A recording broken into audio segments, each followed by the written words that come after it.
What's going on, everybody? Hope you're doing well. Today, I am talking about something that has been on my mind for the better part of the last 3 months since Christmas time. And it is the seasons of life that we're in, that we go through. And this is, as a 42-year-old man, something that has become just abundantly clear to me in the last 3 months that I never really considered before that. So when revelations like that come to me, I feel like I should share them with everybody that I know because it feels so profound to me.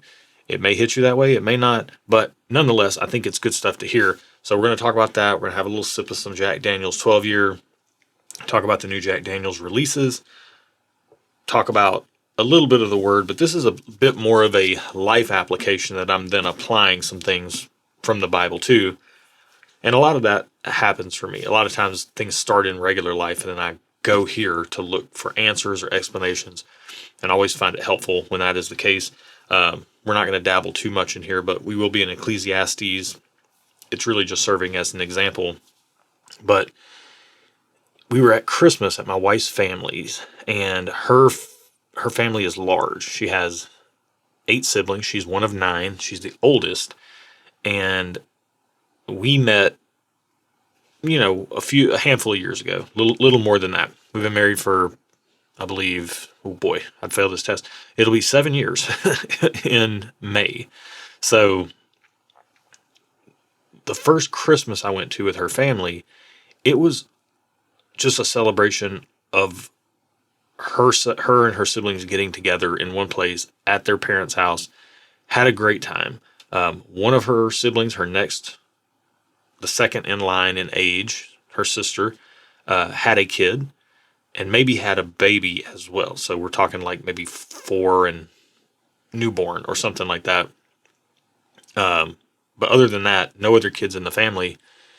And it was such a good time to be able to hang out with them and meet her siblings for the first time, have such a good time just hanging out. And her youngest at the time, I believe, her youngest sibling was maybe 14 or something like that. So a pretty wide range. I mean, my wife was in her mid to late 30s. Her youngest sibling, because 9 kids take a while to get out, was in her teens, her early teens. So it was just a really great time playing games, hanging out, having fun. Fast forward to this Christmas, just, from 2018 Christmas to now, crazy difference. Like, crazy, crazy difference. Almost all her siblings are married. Almost all her siblings have kids. Some of them have multiple kids. And Christmas time with her family isn't about going back and spending time with her siblings to hang out as the kids anymore. It's all of us coming together as aunts and uncles and being there for all the new children in the family.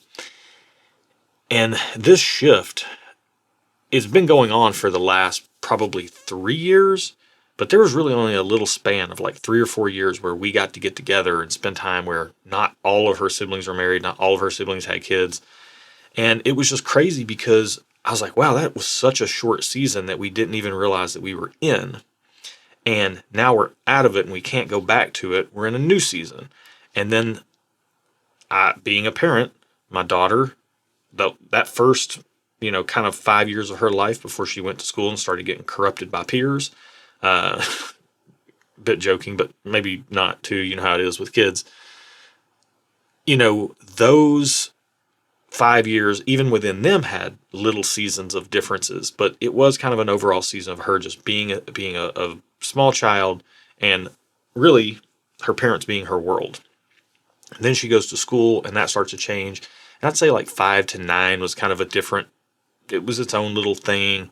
And then 10 to 13 was its own little season as well.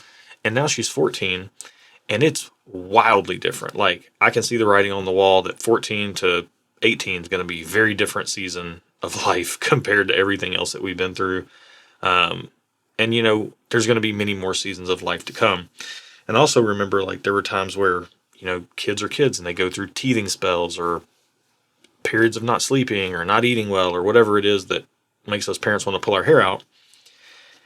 And when you're in them, man, it feels like they're never going to end. Or when I've been in some really tough spots in my life, going through things, they didn't feel like they were ever going to end. It just felt like this is life now, and this is just how it is, and I'm going to have to deal with it.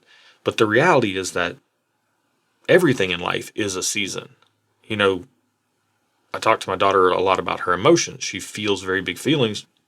And I'm like, your emotions don't dictate, they don't dictate how you act. You know, they're a tool that you can use to kind of figure out how you're feeling, but it's up to you to maintain control of your emotions and make sure that you're reacting the way that you're supposed to react, rather than just being, you know, volatile based on how you're feeling.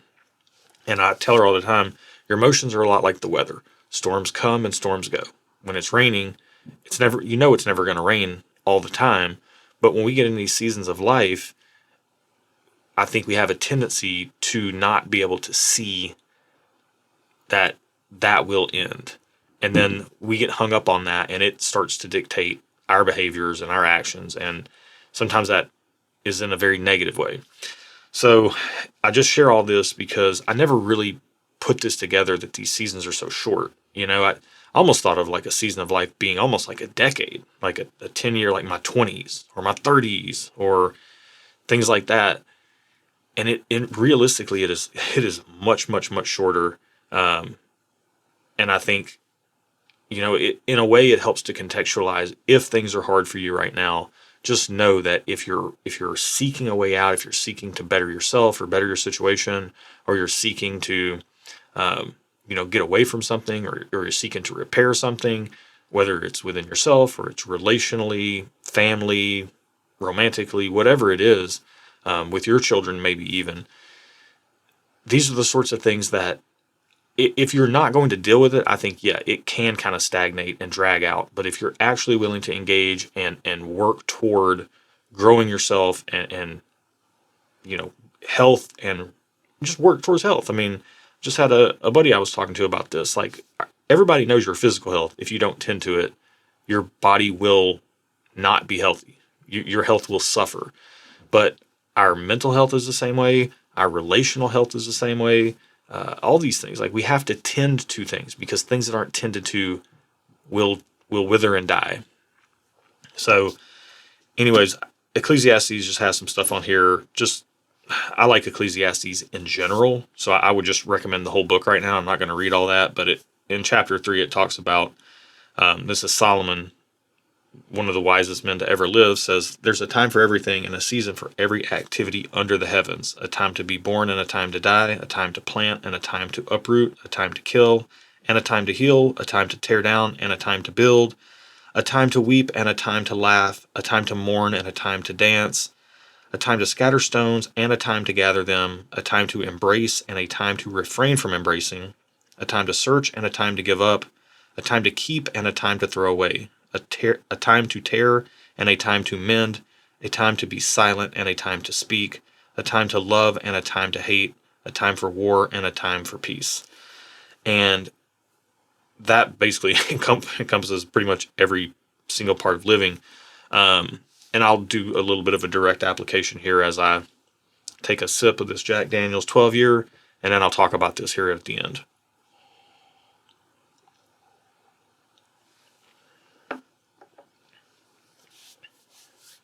Wow, that's good.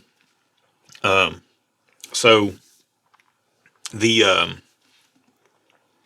application here for me is that, you know, circling back a little bit, when I was in my teens, when I was my daughter's age, actually, I just figured this out the other day. It hit me.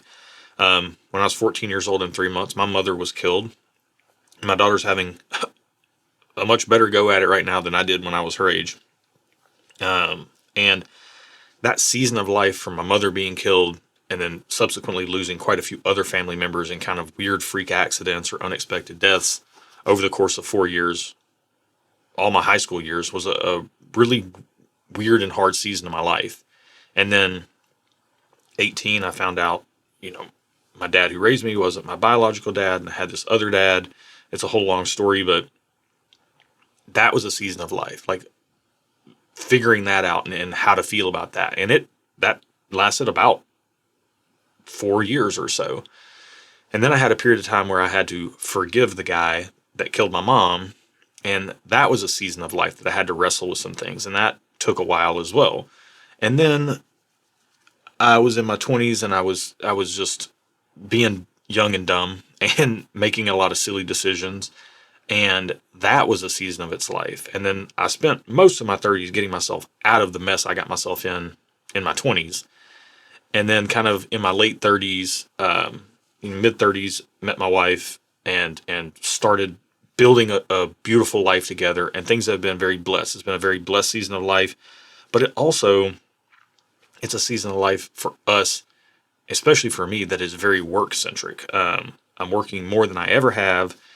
It makes it really tough for me to be a good friend. I feel like I'm not the best friend because communication is really tough because I'm working so much. It's hard for me to spend time with people because I'm working so much.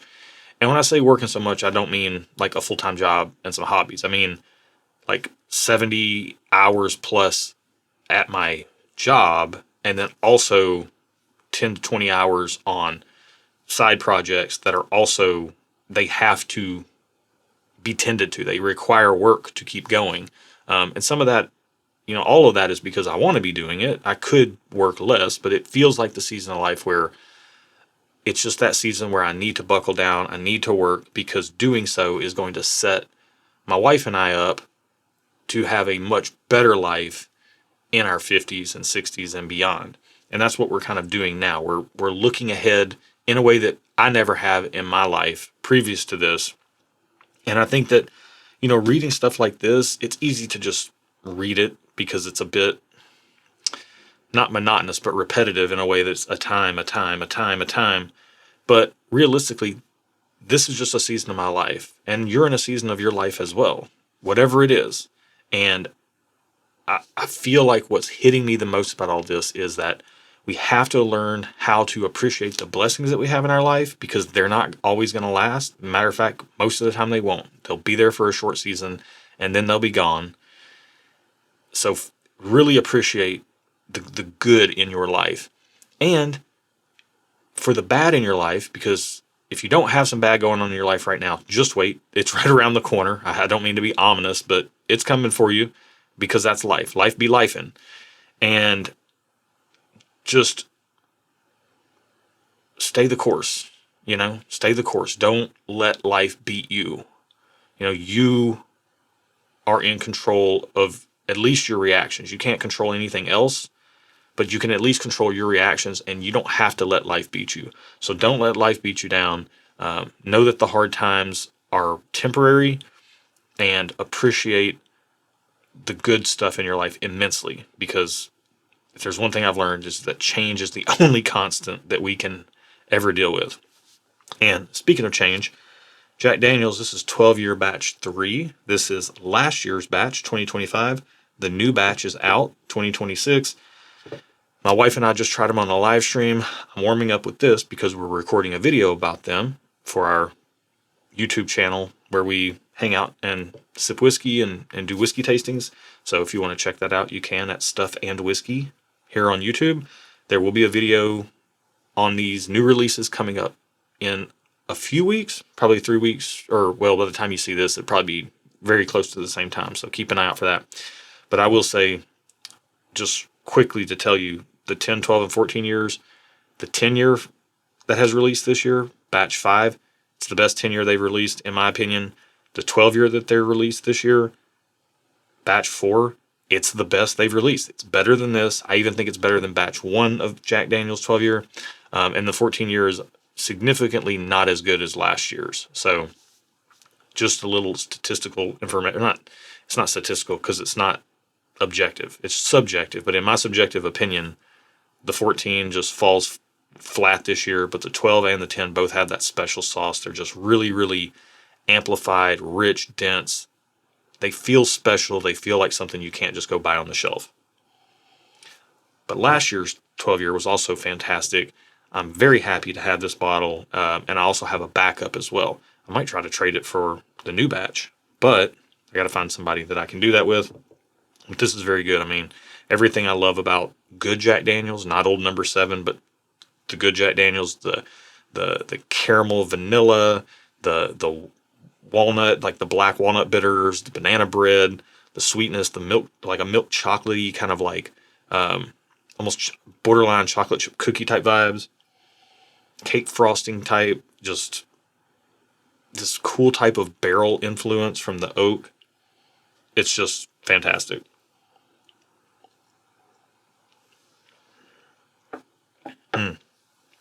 So yeah, I just wanted to cover this really quickly because we just tried the 3 new releases on a live stream last night, and I was so impressed with even the 10 year, to be honest with you, but I was so impressed with the new 12 year. If you have an option out of the lineup, I would heavily recommend, if you're in a store and you get the opportunity to buy just one of them, I would lean heavily towards the 12 year and away from the 14 year. I'd probably would buy the 10 year before the 14 year if I'm buying it and I have to open it and drink it. So we'll leave it at that. Hope you guys are well. Hope this finds you in a good season of life. And I encourage you to really appreciate that because it doesn't last. And I also want to encourage you, if you're in a hard season of life right now, just keep going. Keep on keeping on. As long as you're pushing towards the right direction, and that could mean whatever it needs to mean to you. To me, it means if I focus on God and move more toward Him in my life, then everything else seems to take care of itself in due time. But for whatever that means for you, just know that it won't last, and take care. Take care of yourself, and find some people in your life to care about that can care about you as well. That sort of stuff really matters. We're built for community. We're built for connection, and don't sell yourself short on that. Even if you're an introvert like me, we still need that. So I'll leave it there. Cheers. See you guys next time.